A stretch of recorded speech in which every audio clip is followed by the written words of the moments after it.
Գյորջյան Կասկադ 60 ամիս փուլային վճարում բազմաթիվ առավելություններ։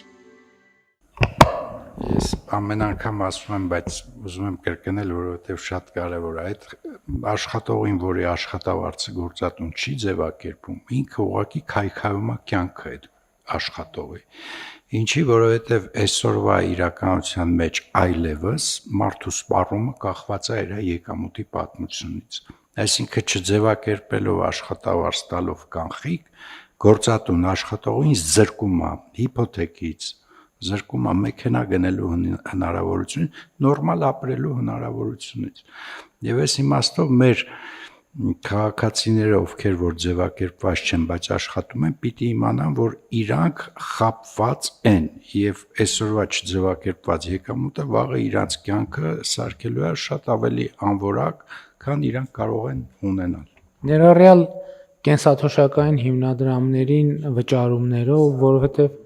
կൂട്ടակային կենսաթոշակներում, այսինքն այդ հաշվարկված աշխատավարձից է, չէ՞, փոխանցումներ արվում եւ այնտեղ այդ են գումարներն են, որ թոշակի անցնելուց հետո մարդիկ արդեն կենսաթոշակի ձևով պետքա հետ ստանան։ Սրա մասին պետքա շատ խոսենք, որ մարդիկ իմանան, թե ինչի մասին է խոսքը, որովհետեւ էլի ստվերի, երբ որ խոսում ենք ստվերի չգրանցված աշխատավարձի մասին, մարդկանց թվում է մենք իրանց հետևից ենք ընկել։ Մենք իրանց հետևից չենք ընկել, մենք իրանց շահերից ենք ելնում եւ մեր գործողությունները իրենց շահերը սպասարկելու համար են ներառյալ։ Եթե մենք ուզում ենք պետական բյուջեի եկամուտները մեծացնենք, էտել է մարդկանց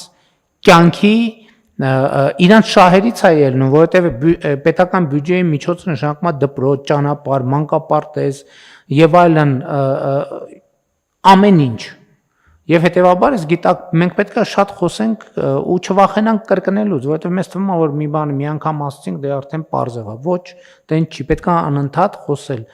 որովհետեւ թեմաները այդքան པարզ չեն։ Համեցեք, պարոն Թորոսյան։ Մի կարճ բան էլ պարոն վարչապետ եւ կൂട്ടակայինը եւ ստաժը ընդհանրապես, որտեվ 74-ից ներքև ծնվածների դեպքում էլ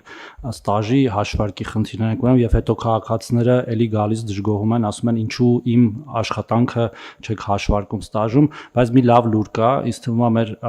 հազարավոր քաղաքացիները առողջության ապահովագրության ներդրումով պահանջելու են իրանց գործատուներից, որ իրանց իրական աշխատավարձերը արտացոլվեն, որտեվ դրանով ստանալու են մի մեծ առավելություն, որը հիմա չունեն։ Այսինքն նաև մեր քաղաքականությունները նպաստելու են, որ առնվազն գրանցվողների, եթե օրինակ իրենք իրականում ստանում են 300, բայց իրենց մոտ գրած է 75,000 դրամ մինիմալով, գնան եւ պահանջեն, որ իրենց իրական աշխատավարձը գրանցվի։ Այո, պարոն Խաչատրյան, համաձայն։ Շնորհակալություն պարոն վարչապետ։ Մենք կենտրոնական բանկում մեր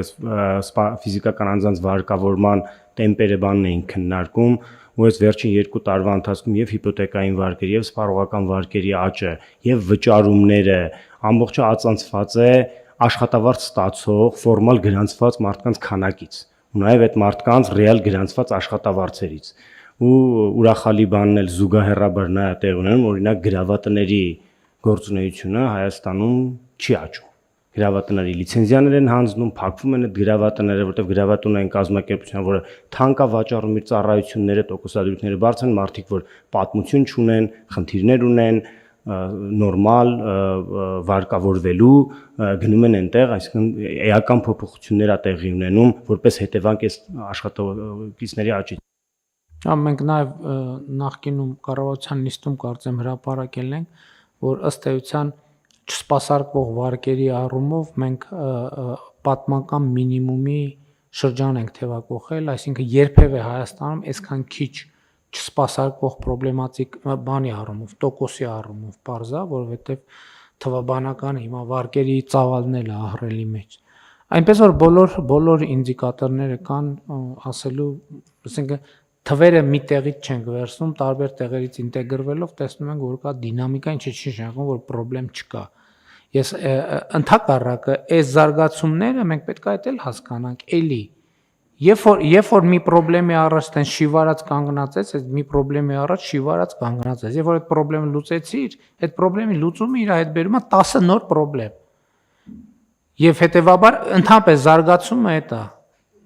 Լուծեցիր խնդրեմ, ստեղծվեց նոր խնդրեմ, ու այդպես շարունակ, այս process-ը պետք է անընդհատ լինի։ Խնդրեմից զերծ իրավիճակը այդ իրավիճակի բացակայությունն է։ Շատ լավ, քվեարկենք հարցը, ովքեր են դեմ որոշման ընդունմանը։ Դեմ չկա, որոշումն ընդունված է։